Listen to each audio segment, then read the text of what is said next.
راجہ داہر کے بیٹے میں ہمت ہے تو میرے مقابلے میں آئے. ساتھیوں، کچل دو ان ہندوؤں کو. جے سینا میرے مقابلے میں نہیں آتا تو کیا ہے، میں خود آگے بڑھوں گا، اس کو تلاش کر کے قتل کروں گا.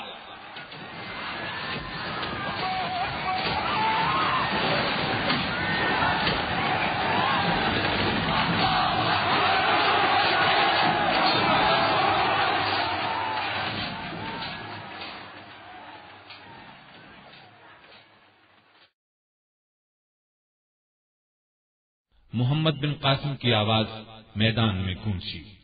الحمدللہ، میدان ہمارے ہاتھ رہا.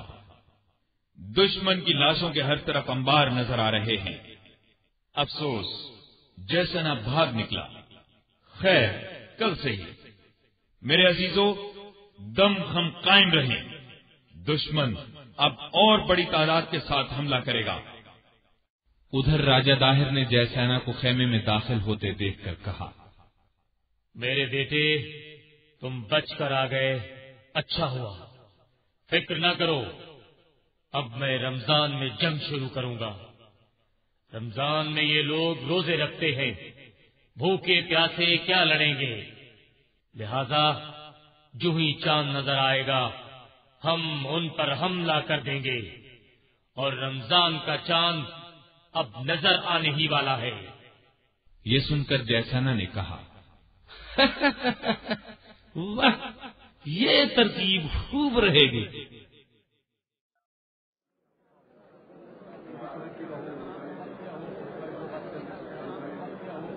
وہ رہا دیکھو، رمضان کا چاند نظر آ گیا.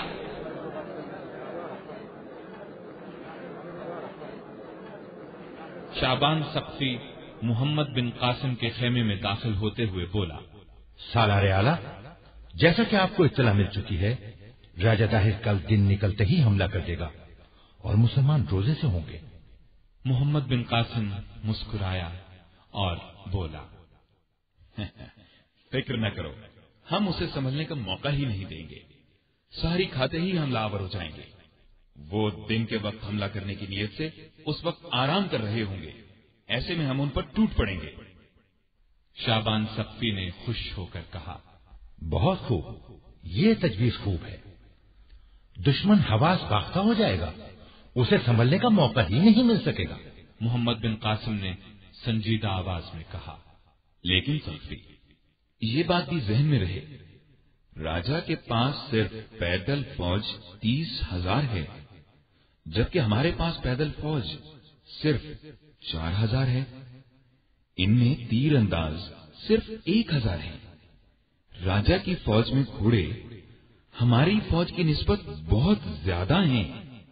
شعبان نے سر ہلاتے ہوئے کہا، اس میں شک نہیں کہ تعداد اور ساز و سامان کے لحاظ سے دونوں فوجوں کا آپس میں کوئی مقابلہ نہیں. محمد بن قاسم مسکرایا، پھر بولا، تاہم مسلمان ایسے موقعوں پر کم ہی رہے ہیں، پھر بھی اللہ کی مدد سے انہیں فتح حاصل ہوتی رہی ہے. میں نے اپنی فوج کو 4 حصوں میں تقسیم کیا ہے. درمیان میں خود ہوں گا. میرے دائیں طرف سالار جہم ہوں گے، بائیں بازو پر سالار زکوان ہوں گے. چوتھا حصہ پیچھے رہے گا، وہ جنگ میں حصہ نہیں لے گا جب تک کہ اس کی ضرورت نہ پڑے. اس حصے کا سالار نبات بن حنزلہ کو مقرر کیا گیا ہے. اور ہاں، میرے ساتھ سالار محرز بن ثابت ہوں گے. میں نے اپنی فوج کو وصیت کی ہے، اگر میں مارا جاؤں تو سالار اعلیٰ محرز بن ثابت ہوں گے، اور اگر محرز بن ثابت شہید ہو جائیں تو سعید سپاہ سالار ہوں گے. صبح سب سے پہلے سالار عطا بن مالک قیس حملہ کرے گا. باقی دستے رکے رہیں گے جب تک کہ انہیں اشارہ نہ کیا جائے. شعبان سقفی نے مطمئن ہو کر کہا، بہت خوب، میں بہت زیادہ اطمینان محسوس کر رہا ہوں. محمد بن قاسم نے فوراً کہا، اللہ کا شکر ہے.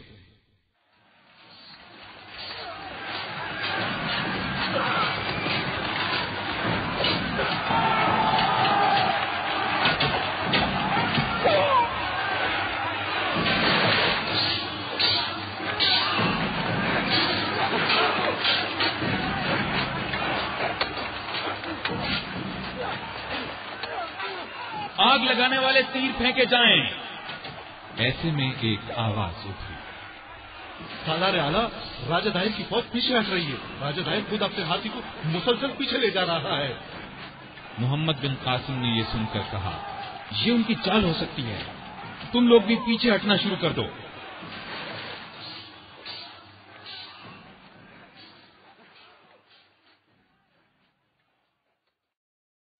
محمد بن قاسم نے شعبان سقفی سے کہا، سقفی، تمہارے خیال میں آج دن بھر کی لڑائی کیسی رہی؟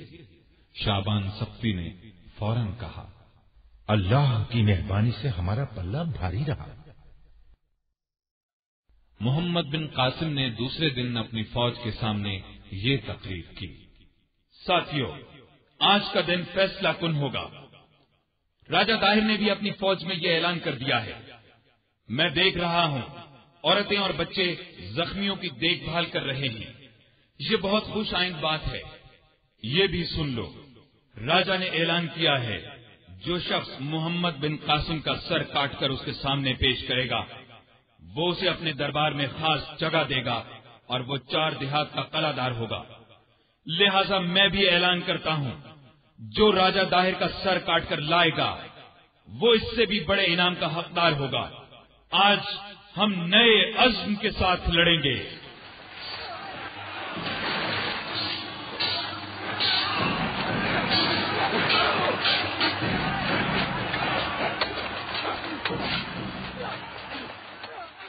محمد بن قاسم خود بھی میدان جنگ میں مردانگی کے جوہر دکھا رہا تھا اور ساتھ میں بلند آواز میں کہہ رہا تھا، اے اہل عرب، تم باطل کا لشکر دیکھ رہے ہو۔ یہ لوگ اپنے جھوٹے مذہب کے لیے نہیں لڑ رہے، یہ تو اپنے اہل و عیال، مال اموال اور اپنے گھروں کے لیے لڑ رہے ہیں۔ لیکن تم اللہ کے راستے میں شہید ہونے کا جذبہ لے کر نکلے ہو۔ یاد رکھو، اللہ کو وہ لوگ عزیز ہیں جو اس کے لیے لڑتے ہیں۔ لڑائی کے دوران قرآن کی تلاوت جاری رہے، لا حول ولا قوت کا ورد جاری رہے۔ دوسری طرف راجہ طاہر اپنی فوج سے کہہ رہا تھا، ان مسلمانوں کو دائیں سے بائیں سے گھیر کر کاٹ دو۔ میں تو اب تک ان کے ساتھ کھیل رہا تھا، اصل طاقت تو میں اب میدان میں لے کر آیا ہوں، گھبراؤ نہیں۔ محمد بن قاسم پکارا، اے مسلمانوں، داہر کا لشکر بکھر رہا ہے، لیکن ہمیں نہیں بکھرنا، انہیں چن چن کر قتل کرنا ہے۔ ایسے میں ایک سالار نے کہا، فکر نہ کریں سالار اعلیٰ، ہم اپنی صفوں کو درہم برہم نہیں ہونے دیں گے۔ محمد بن قاسم نے للکار کر کہا، اب ہاتھیوں کے لیے جو الگ دستہ مقرر ہے آگے بڑھے اور ہاتھیوں کو زخمی کر کے رکھ دے۔ اس وقت ایک سالار نے پکار کر کہا، وہ دیکھیے سالار اعلیٰ، راجہ طاہر سفید ہاتھی پر سوار ہے۔ اب تک وہ اپنی فوج سے بالکل پیچھے رہا ہے، اب آگے آیا ہے۔ اس کے ہاتھ میں عجیب قسم کا ہتھیار ہے، اس کو یہ لوگ گوبند کہتے ہیں۔ اس کے ارد گرد 40 کے قریب جنگجوؤں کا دستہ ہے۔ محمد بن قاسم کی آواز اٹھی، انشاءاللہ آج یہ بچ نہیں سکے گا۔ ایسے میں ایک ہندو کی آواز اٹھی، مہاراج میدان میں آ گئے، مہاراج میدان میں آ گئے، اب وہ مسلمانوں کو گاجر مولی کی طرح کاٹ دیں گے، خدا آج ہماری ہے۔ ایک مجاہد کی آواز اٹھی، سالار محترم، خادم کا نام شجاع حبشی ہے۔ میں جب تک راجہ داہر کے ہاتھی کو زخمی نہیں کروں گا، مجھ پر کھانا پینا اور سونا حرام ہے۔ میں داہر کا سر کاٹ کر لاؤں گا یا شہید ہو جاؤں گا۔ ایک سالار نے بلند آواز میں کہا، سالار اعلیٰ، ہندوؤں کا دباؤ بڑھ رہا ہے، مسلمانوں کے پاؤں اکھڑ رہے ہیں، اور وہ دیکھیں شجاع حبشی داہر کے ہاتھی کے پاس پہنچ گیا ہے، وہ سونڈ پر حملہ آور ہو رہا ہے۔ اوہو، اس نے سونڈ کو زخمی کر دیا ہے، لیکن یہ ساتھ ہی راجہ کا تیر اس کے سینے میں لگا اور وہ شہید ہو گیا۔